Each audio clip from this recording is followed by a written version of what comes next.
Assalamualaikum warahmatullahi wabarakatuh. Bapak, Ibu, Saudara-saudari mahasiswa Prodi Hukum dimanapun Anda berada.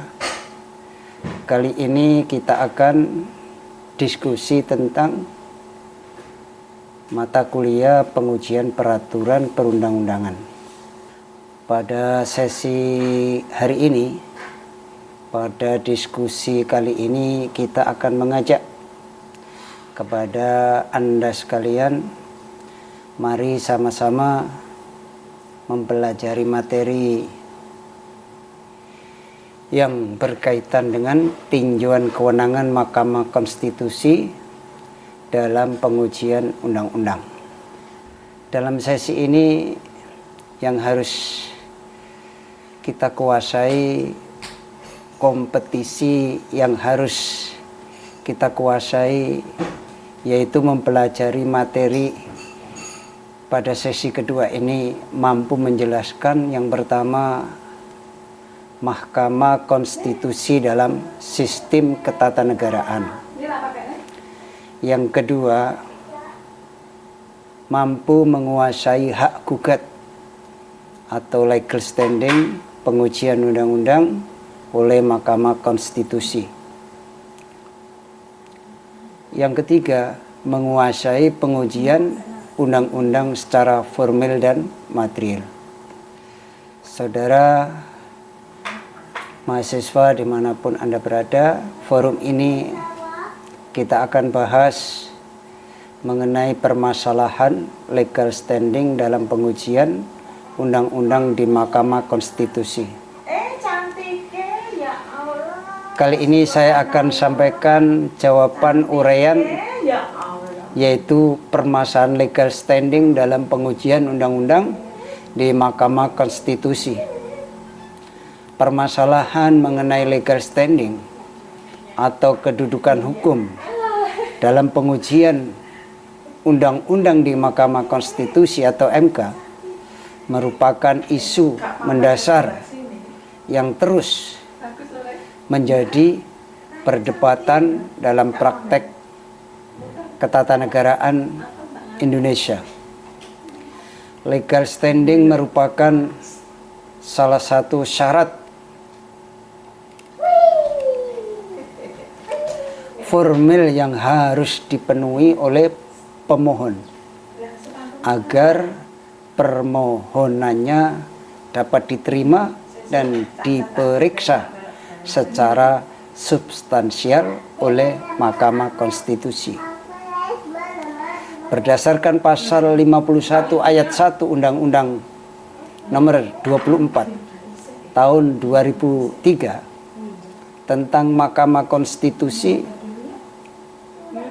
sebagaimana telah diubah dengan Undang-Undang nomor 7 tahun 2020, permohonan adalah pihak yang menganggap hak dan atau kewenangan konstitusionalnya dirugikan oleh berlakunya suatu undang-undang.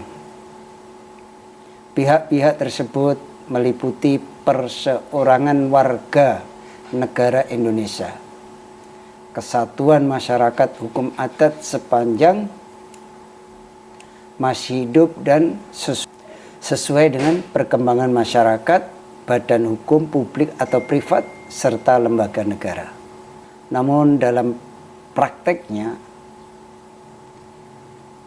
penentuan siapa yang memiliki legal standing sering kali menimbulkan permasalahan. Mahkamah Konstitusi tidak hanya menafsirkan secara tekstual, tetapi juga secara substantif mengenai sejauh mana kerugian konstitusional dapat dibuktikan oleh pemohon. Berdasarkan putusan-putusan Mahkamah Konstitusi, misalnya dalam putusan nomor 006 garis miring Peraturan Undang-Undang Romawi 3 tahun 2025 dan putusan nomor 11 Peraturan Undang-Undang Romawi 5 2007, Mahkamah Konstitusi telah menetapkan 5 syarat untuk menentukan adanya kerugian konstitusional. Yaitu yang pertama, adanya hak konstitusional yang diberikan oleh Undang-Undang Dasar 1945. Kemudian yang kedua, hak tersebut dianggap dirugikan oleh berlakunya undang-undang yang diuji. Yang ketiga, kerugian tersebut bersifat spesifik dan aktual atau setidak-tidaknya potensial yang menurut penalaran yang wajar dapat dipastikan akan terjadi. Yang keempat, terdapat hubungan sebab akibat kausal verban antara kerugian yang dimaksud dan berlakunya undang-undang yang diuji.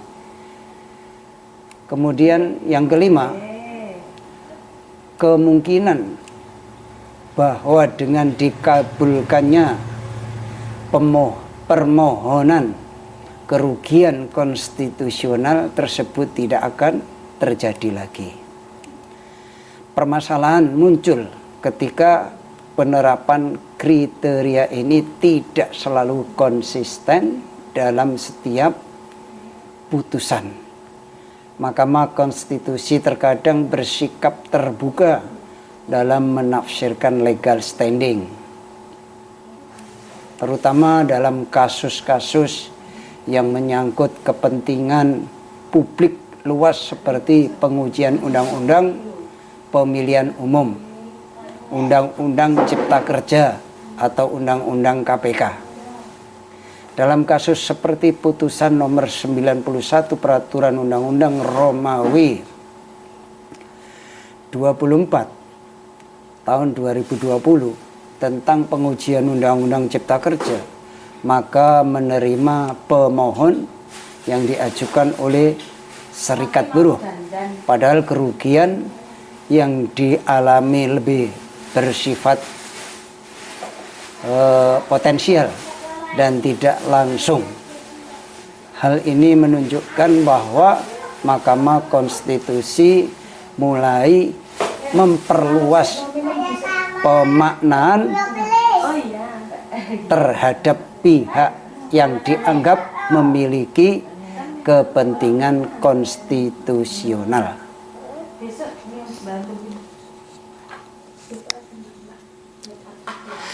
Di sisi lain, dalam beberapa kasus Mahkamah Konstitusi menolak pemohon dengan alasan pemohon tidak memiliki legal standing yang jelas. Misalnya, dalam putusan nomor 50 Peraturan Undang-Undang Romawi 12 tahun 2014, permohonan yang diajukan oleh individu yang tidak dapat membuktikan adanya kerugian langsung ditolak. Karena kerugian yang diklaim terlalu abstrak dan tidak berhubungan langsung dengan norma yang diuji. Ketidakkonsistenan, ketidakpastian hukum dalam hal siapa yang berhak mengajukan pengujian undang-undang. Selama itu permasalahan legal standing juga berkaitan dengan konsep konstitusional komplain yang hingga kini belum sepenuhnya diadopsi dalam sistem hukum Indonesia. Banyak warga negara yang merasa dirugikan oleh tindakan pemerintah berdasarkan undang-undang tertentu, tetapi tidak dapat mengajukan permohonan karena tidak memenuhi unsur legal standing sebagaimana ditafsirkan Mahkamah Konstitusi.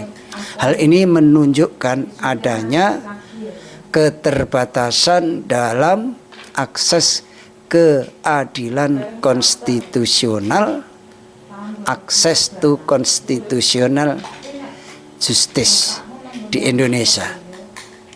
Dalam konteks akademik terdapat dua pandangan, yaitu terdapat dua pandangan utama mengenai legal standing di Mahkamah Konstitusi. Pandangan yang pertama menekankan pentingnya batasan yang ketat untuk menghindari banjir perkara dan menjaga efektivitas Mahkamah Konstitusi sebagai negatif legislator. Pandangan kedua menilai bahwa perluasan makna legal standing justru sejalan dengan semangat perlindungan hak konstitusional warga negara dan memperkuat prinsip rule of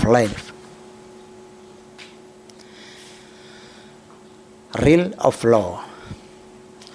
Keduanya memiliki argumen kuat, namun tantangan utama bagi Mahkamah Konstitusi adalah menjaga keseimbangan antara akses keadilan dan stabilitas hukum konstitusional. Dengan demikian, permasalahan legal standing dalam pengujian undang-undang di Mahkamah Konstitusi mencerminkan dinamika hubungan antara hak warga negara dan kekuasaan negara dalam konteks penegakan konstitusi. Selama Mahkamah Konstitusi terus berupaya mencari keseimbangan antara kepastian hukum dan keadilan substantif, isu mengenai batasan legal standing akan tetap menjadi perdebatan penting dalam perkembangan hukum tata negara Indonesia. Itulah diskusi pada materi tentang permasalahan legal standing dalam pengujian undang-undang di Mahkamah Konstitusi.